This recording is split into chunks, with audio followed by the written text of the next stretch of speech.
Olá, bem-vindos a mais uma exploração a fundo aqui com a gente. Olá. Hoje o nosso material é um debate que deu o que falar, né?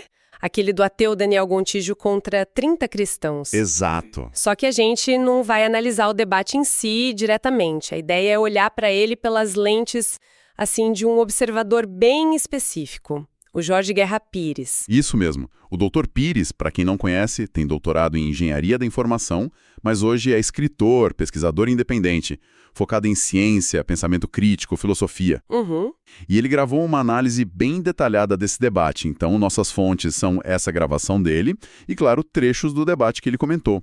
Assuntos como ocultação divina, o problema do mal, Bíblia, inferno, milagres, ressurreição, tudo isso. Certo. Então, nossa missão hoje é meio que desempacotar essa visão do Dr. Pires, né? Exato. Entender como ele viu a qualidade dos argumentos, principalmente do lado cristão, e que reflexões maiores ele tirou disso tudo.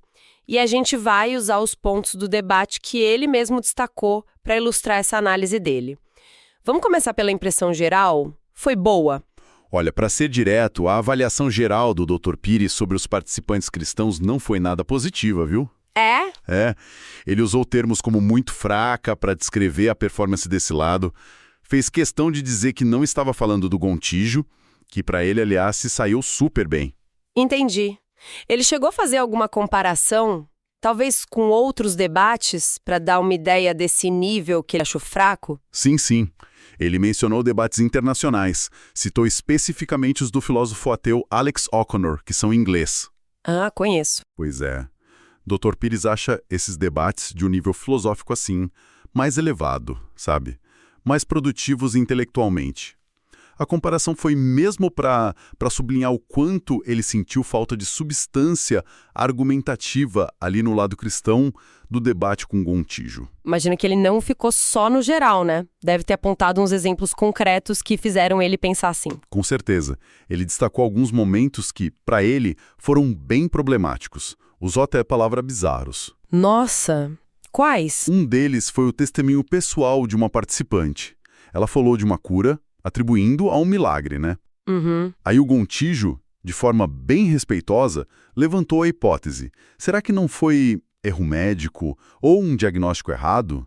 E o Dr. Pires pega essa situação e conecta com estatística. Estatística? Como assim? No meio do debate? Ele mencionou os erros tipo 1 e tipo 2, sabe? Tipo 1, o falso positivo. Você acha que viu algo que não tá lá. Achar que foi cura divina quando, sei lá, foi remissão espontânea ou erro no diagnóstico. Tá. E o tipo 2, o falso negativo. Não ver algo que realmente aconteceu. Para ele, o Dr. Pires, apresentar o testemunho como prova num debate filosófico não é um argumento forte, sabe? É uma anedota. Vulnerável a outras explicações. Não tem força contra um questionamento cético básico. Para ele, não adicionou muito à discussão de fundo. Entendi a ligação. E qual foi outro exemplo que ele achou, assim, complicado? Foi uma outra debatedora que tentou usar conceitos de mecânica quântica. Ah, isso sempre aparece, né? Pois é, e o Dr. Pires achou totalmente fora de lugar. Uma tentativa de usar um jargão científico super complexo, mas fora de contexto. Ele até comentou que percebe isso como um erro comum em alguns meios. E deu certo. Não. Ele até notou que a própria organização do debate cortou a fala dela rapidinho, o que, para ele, só reforçou a ideia de que o argumento era frágil mesmo, ou inadequado para aquele papo ali. Então, esses exemplos, esses argumentos que ele viu como fracos ou meio mal colocados, levaram ele a questionar a própria escolha do grupo dos 30 cristãos. Exatamente. Ele levantou essa dúvida, sabe? Qual foi o critério para escolher esses 30? Foi pela força do argumento? Pelo preparo? Ou será que a escolha foi para tornar o formato 1 contra 30 mais gerenciável para o Gontijo? Ele fez até uma analogia com aqueles mestres de xadrez, sabe? Que jogam várias partidas ao mesmo tempo contra amadores. Dificilmente todos os oponentes estão no mesmo nível do mestre, né? É uma boa analogia. Ele está se perguntando se esse propósito ou não acabou facilitando para o Gontijo. É isso. É uma hipótese que ele levanta. E ele conecta isso com coisas que ele já tinha observado antes em outros debates no Brasil, debates com outro ateu conhecido, o Daniel Sotomayor.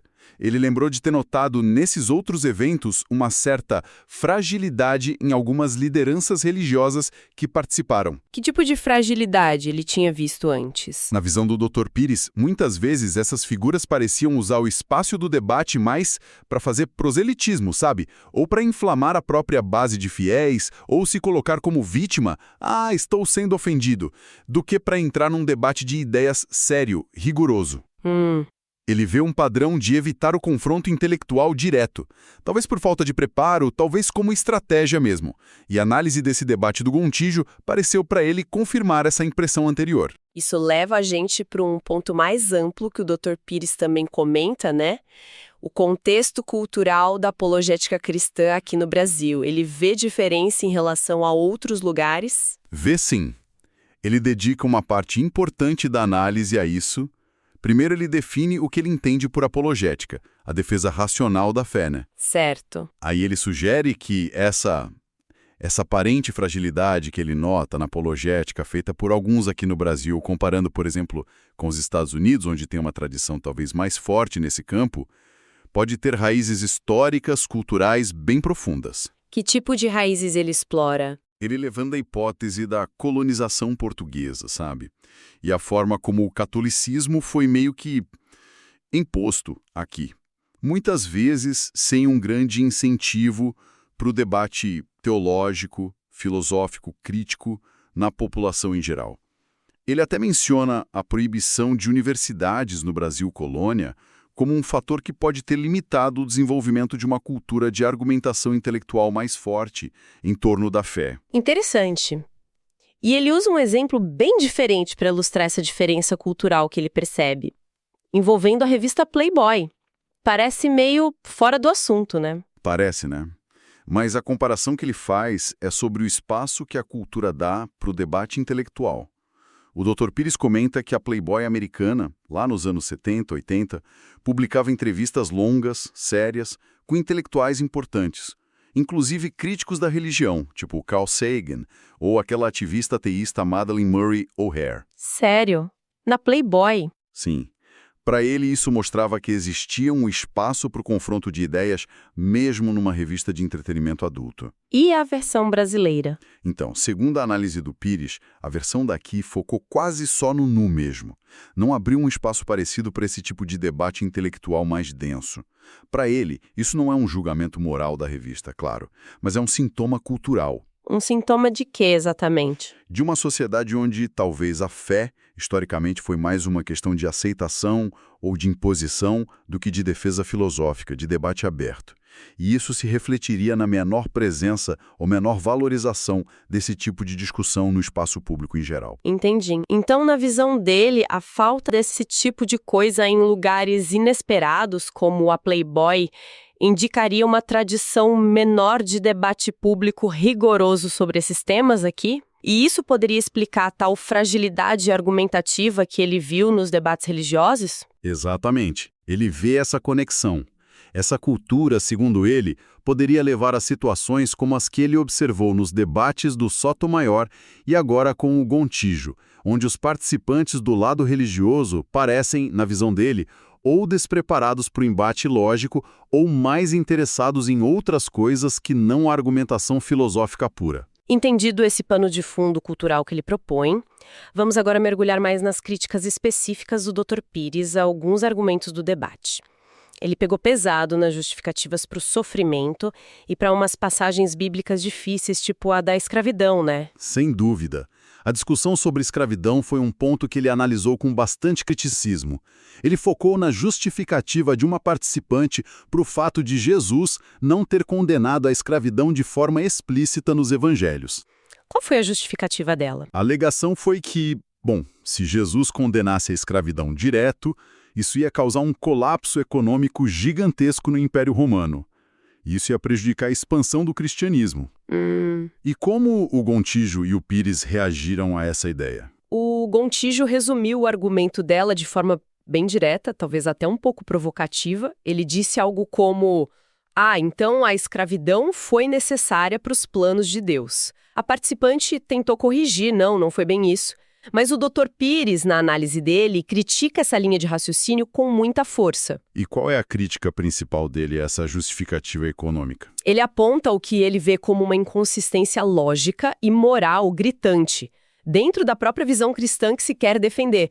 A ideia de que a escravidão, uma coisa horrível, seria necessária para os planos de um Deus que é descrito como onipotente e perfeito moralmente. Parece estranho mesmo. Pois é, ele questiona um Deus que, segundo a teologia, faz milagre, suspende lei da física para curar cego, multiplicar pão. Esse Deus não teria poder ou sabedoria para inspirar uma mudança social e econômica gradual, que acabasse com a escravidão sem causar o tal colapso. Para Pires, essa justificativa coloca a economia acima da moral divina, acima da onipotência. Ele acha isso bizarro. E ele não fica só na crítica ao argumento em si, Ele fala de uma preocupação com as implicações desse tipo de pensamento. Sim, essa parte da análise dele é bem séria mesmo. Ele reflete sobre o perigo de uma mentalidade que consegue justificar algo como a escravidão, mesmo que lá atrás, como necessária por motivo prático-econômico dentro de um suposto plano divino. Que perigo seria esse? Ele se pergunta: que tipo de coisa poderia ser justificada por gente com essa cabeça se estivesse no poder durante uma crise, uma guerra, um colapso social? Ele vê um risco real nesse tipo de raciocínio utilitarista aplicado à questão moral fundamental, sabe? Nossa, é uma crítica forte às consequências disso. Outro ponto central que ele analisou foi o clássico problema do mal, E como usaram o livre-arbítrio para explicar. Exato. Ele comentou especificamente o caso da participante que contou ter sofrido abuso na infância e como depois encontrou consolo na fé. O Dr. Pires faz questão de dizer que respeita a experiência pessoal dela, o conforto que a fé trouxe. Mas Só que ele critica duramente a justificativa teológica que se usa muito para explicar por que Deus permitiria esses males, a tal da preservação do livre-arbítrio. E qual o problema que ele vê nessa defesa específica do livre-arbítrio? Para o Pires, o problema é que essa defesa foca quase só no livre-arbítrio do agressor. A ideia de que Deus precisa permitir uma coisa terrível como o estupro de uma criança para não violar a liberdade de escolha do estuprador. Para ele, isso ignora completamente a vítima. Que não teve escolha nenhuma, Exatamente. A vítima não teve escolha nenhuma, sofreu uma dor imensa. Ele sente que essa justificativa acaba desumanizando a vítima para defender um conceito teológico abstrato. Ele usou alguma citação ou algo para reforçar essa crítica? Sim, ele mencionou uma frase que atribuem à ativista ateísta Tracy Harris, que resume bem o ponto dele. Se eu tivesse o poder de impedir o estupro de uma criança, eu o impediria. Essa é a diferença entre mim e o seu Deus. Uau! Para ele, a defesa do livre-arbítrio, como foi apresentada ali para justificar males extremos, gratuitos, contra inocentes, ela falha moralmente. Não dá o peso devido para o sofrimento da vítima. Ele interpreta a posição de Deus, nessa visão, como a de alguém que lava as mãos, deixa o mais forte ganhar, em nome de um princípio abstrato. Complicado.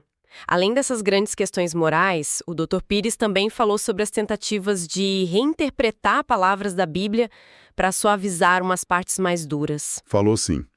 Voltou na questão da escravidão, inclusive. Mencionou a participante que sugeriu que a palavra escravo, acho que é doulos em grego na antiguidade, podia ter um sentido diferente, talvez mais leve. Tipo servo, empregado. Ah, o argumento do não era bem escravo como a gente pensa hoje. Esse mesmo.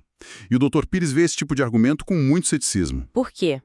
Ele não acha que pode ter nuances na tradução ou no contexto. Ele acha que, sim, pode ter nuances, mas que a palavra e a realidade da escravidão na antiguidade envolviam, sem dúvida nenhuma, subjugação, falta de liberdade e, muitas vezes, sofrimento e violência. Para ele, tentar brincar com as palavras, como ele diz, para fazer a coisa parecer menos cruel do que foi, é distorcer a história e a linguagem. E ele vê isso como um padrão? Ele vê como um exemplo de como, às vezes, na ânsia de defender a fé, a pessoa pode acabar sacrificando a honestidade intelectual, a lógica e até a empatia com as vítimas reais daquela instituição. Ele acha que isso é recorrente na apologética que ele critica? Sim, ele descreve como um possível ciclo vicioso. A necessidade de justificar o que parece injustificável para nossa ética de hoje, em textos antigos ou dogmas, levaria, na análise dele, a esses contorcionismos lógicos, a reinterpretações forçadas. Para manter a fé intacta diante das dificuldades, o crente, nessa visão do Pires, precisaria meio que assassinar a lógica, o bom senso e até a empatia, aceitando explicações que talvez não aceitasse em outro lugar. Entendi a linha dele. E sobre justiça divina, salvação, inferno, como o Dr. Pires avaliou os argumentos sobre quem se salva e por quê? Ele achou os argumentos aí bem problemáticos mesmo em termos de justiça. Ele concorda e até amplifica uma analogia que o Gontijo usou no debate, aquela do professor que decide do nada que só vai dar nota boa para quem usar caneta azul ou sentar na fileira da frente. Uhum. Ele vê o sistema de salvação cristão, como é geralmente apresentado, dependendo da aceitação explícita de Cristo, como algo inerentemente injusto. E a base para essa injustiça para ele seria o quê? Principalmente o que ele chama de loteria do nascimento. Ele usa dados demográficos para argumentar. Hoje, o cristianismo é uns 30% do mundo, né? Mas ao longo da história humana, essa porcentagem foi muito, muito menor. É verdade. Então, se a salvação depende de ouvir e aceitar a mensagem cristã, a maioria esmagadora de todos os humanos que já viveram, e mesmo a maioria dos que vivem hoje, estariam numa desvantagem gigantesca, simplesmente por terem nascido no lugar errado, na cultura errada, na época errada. Para ele, um sistema que condena bilhões por ignorância invencível não pode ser chamado de justo por um padrão humano de justiça. Mas e a resposta comum para isso, que é a evangelização, o esforço de levar a mensagem para todo mundo? Como ele analisa esse ponto? Ele também vê a evangelização como uma solução problemática. Primeiro porque ele acha que em muitos casos ela é culturalmente impositiva, uma cultura tentando se impor sobre outra, substituir a outra. Isso gera conflito, ressentimento. Ele até cita leis na Índia que tentam coibir conversão forçada, como exemplo dessa tensão social. E tem um segundo ponto. Sim, ele aponta as dificuldades, as divisões que a conversão muitas vezes causa na vida das pessoas. Conflito na família, por exemplo. Ele lembra passagens em que o próprio Jesus teria dito que a mensagem dele traria divisão, não paz. Parece que ele também nota uma ironia no tipo de mentalidade que esse sistema de salvação acabaria favorecendo. Exatamente. O Dr. Pires vê uma ironia profunda aí. Um Deus que, de um lado, exige que você aceite uma crença específica para não ir para o inferno, mas que, por outro lado, parece valorizar a fé cega, a falta de questionamento. Como assim? Ele cita a ênfase em ser como criança, ou o mito da árvore do conhecimento do bem e do mal, que era proibida. Na leitura dele, isso faz a salvação depender não de mérito moral ou de busca honesta pela verdade, mas de fatores como sorte cultural, onde você nasceu, predisposição genética ou neurológica. Ele até menciona estudos sobre como lesão cerebral pode afetar a religiosidade, ou simplesmente a disposição da pessoa de largar o pensamento crítico para aceitar dogmas. E a ideia do inferno como escolha livre? O que ele acha disso? Ele critica isso duramente também. A ideia de que o inferno é uma escolha livre, para ele, isso parece um truque manipulativo. Manipulativa por quê? Ela não é livre de verdade, é coagida. Para ele, um Deus justo e amoroso não criaria um sistema com uma consequência tão desproporcional, tão sádica para um erro de crença ou falta de informação. Ele acha a doutrina do inferno, como é apresentada tradicionalmente, incompatível com a ideia de um Deus bom.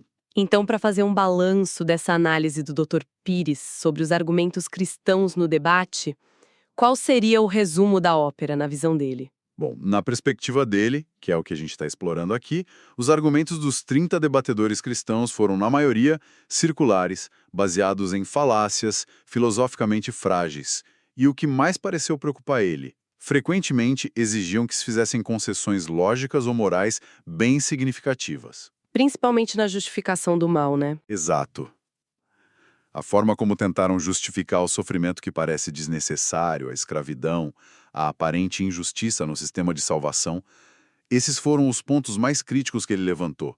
Ele sentiu que, para defender a fé nesses pontos, muitos argumentos acabaram sacrificando princípios de lógica, de bom senso e até de empatia, sabe? Em contraste com essa avaliação bem negativa, qual foi a visão dele sobre a performance do outro lado? do Daniel Gontijo? Para o Gontijo ele foi só elogios. Ele considerou o Gontijo muito bem preparado, com argumentos bem estruturados, respeitoso na postura mesmo diante do que ele, Pires, considerou provocações ou argumentos fracos e muito eficaz nos contrapontos, nos questionamentos. Na avaliação dele, o Gontijo se saiu super bem, dominou o debate do ponto de vista da argumentação, mesmo estando em desvantagem numérica ali. É interessante notar essa diferença na avaliação. E vale lembrar, né, como tá na transcrição do debate original, que o próprio Gontijo, no final, fez questão de reforçar o respeito pela fé individual, pelas pessoas religiosas, mas reafirmou a posição dele de criticar ideias e crenças que ele acha prejudiciais ou sem fundamento. Sim, essa distinção é importante, né? Criticar ideias, mas respeitar pessoas. E o Pires parece ter percebido isso positivamente na postura do Gontijo. Então, o que a gente tira dessa análise toda do Dr. Pires? Exploramos hoje não o debate em si, mas essa leitura crítica que o Jorge Guerra Pires fez dele. Vimos as preocupações dele com a qualidade da argumentação do lado cristão, Isso. a hipótese dele sobre um contexto cultural brasileiro, que talvez não ajude muito numa apologética mais robusta, e as críticas fortes dele às justificativas morais e lógicas para questões como o mal, a escravidão, a justiça divina, que apareceram no debate. Exato. E talvez a faísca que essa análise acende para nossa própria reflexão não seja sobre quem ganhou o debate, né? Mas sobre algo mais de fundo. A análise do Dr. Pires joga luz sobre um desafio constante, que não é só do cristianismo, está em muitas visões de mundo, religiosas ou não. Como é que a gente concilia textos, tradições, dogmas que foram criados lá atrás com a ética, com a racionalidade, com o conhecimento científico que a gente tem hoje, no século XXI. É uma tensão permanente, né? Entre tradição e modernidade, fé e razão. Precisamente. Como é que os diferentes sistemas de crença lidam com as aparentes contradições, com as questões morais espinhosas que a história e a ciência levantam? A análise do Dr. Pires sobre esse debate específico convida a gente a pensar nessas questões maiores e em como nós mesmos navegamos por elas no dia a dia. Fica aí a provocação para a gente continuar pensando.